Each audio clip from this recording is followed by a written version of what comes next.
Meilleur au meilleur prix. Vous êtes dans la zone jusqu'à 18h. C'est maintenant l'heure de la chronique canine avec Michel Lacasse. Bonjour Michel, comment ça va? Ben ça va bien, toi? Très, très bien, très, très bien. On va parler de chiens. Oui. Les problèmes qui arrivent aux chiens âgés. Ben, comment tu m'as dit ça exactement? Les problèmes? De comportement, en fait, Oui. qui affecte le chien âgé. Puis moi, présentement, je le vois parce que je garde un chien qui a 12 ans. Et pour le connaître, ce chien-là, depuis longtemps, ben il a beaucoup changé. Hein? OK. Il a pris un coup de vieux, comme on dit. Ben, Mais, comme nous autres, en fait, là. Ben absolument, c'est le même phénomène, mais fort heureusement, le chien que je garde est encore en très bonne santé, mais son comportement a quand même un petit peu changé. D'abord, Kevin, une petite chose intéressante.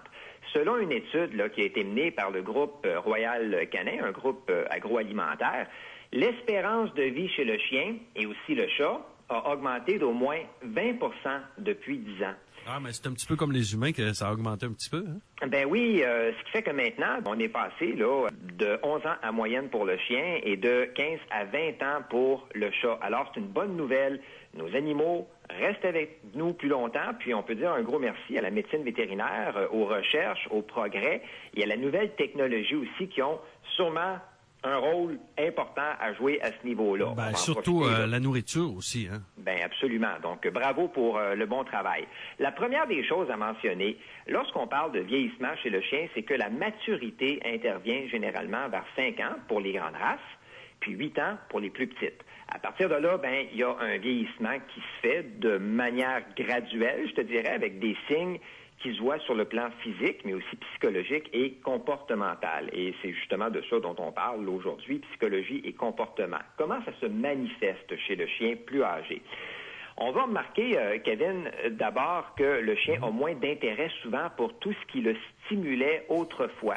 Va chercher la baballe, là, il regarde la balle en voulant dire laisse donc faire, toi, Steve, je suis bien sur le divan. C'est ça, exactement. Ça lui tente un peu moins. Aussi, le chien peut accueillir ses maîtres ou la visite avec beaucoup moins d'enthousiasme qu'avant. Oui, il peut faire comme un chat aussi, rester sur le divan et attendre qu'on y aille le flatter. Ben, c'est ça. Donc, réagir de façon beaucoup moins rapide lorsqu'on le sollicite. On voit ça régulièrement. Et puis, ben, c'est tout à fait normal. Je te dirais, ça fait partie du processus de vieillissement. On s'en fait pas avec ça. Aussi, qu'est-ce qui peut faire que le chien a des comportements qui changent avec l'âge? Et qu'est-ce qu'on peut voir comme comportement? Ben, le chien peut gémir ou grogner dans des circonstances qui sont plutôt inhabituelles. Là, c'est à nous vraiment de voir ce qui va pas en consultant le vétérinaire. Le vieux chien peut faire ça pour plusieurs raisons. Celui que je garde, là, exemple, fait de l'arthrite quand il se couche. Alors, il y a parfois un petit grognement qui va se faire entendre. Mais nous, on sait pourquoi. Alors, c'est absolument rien d'inquiétant. Mais lorsqu'on ne le sait pas, ben, on prend le temps d'aller chez le vétérinaire. Ça peut être autre chose, évidemment, que de l'arthrite. Une autre chose qu'on va fréquemment observer, le chien a des réactions disproportionnées à des bruits plus ou moins familiers. C'est comme s'il était plus réactif, plus nerveux. Donc, on va faire attention pour ne pas le surprendre de façon intentionnelle, pour ne pas le faire sursauter. Si on a à s'approcher de lui, ben, on peut tout simplement dire son nom pour qu'il nous regarde. Donc, on va d'abord aller chercher son attention. Puis un petit peu dans la même lignée également, il peut aussi faire preuve de beaucoup plus d'impatience que lorsqu'il était jeune. C'est pas du tout la même chose. Ouais, chien âgé, ça peut arriver quand on le flatte. Ben, quand de jeunes enfants, mettons, on est une famille un petit peu plus vieille et que de jeunes enfants arrivent, hein? Ben, on le dit, ça, aux enfants, puis on surveille aussi les autres chiens qui désirent interagir avec le chien qui est un peu plus âgé. Le vieux chien, lui, a peut-être pas envie ou pourrait peut-être se tanner plus rapidement. Ouais. Donc, on le garde à l'œil.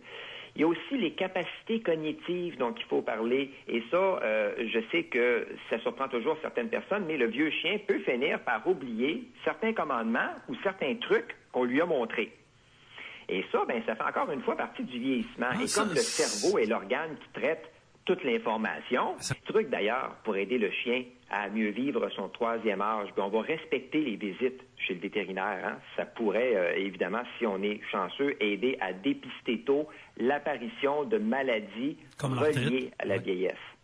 Tout ça, ben, c'est dans le but, évidemment, d'assurer une qualité de vie qui est optimale. On essaie aussi de pas trop changer ses habitudes de vie ou sa routine.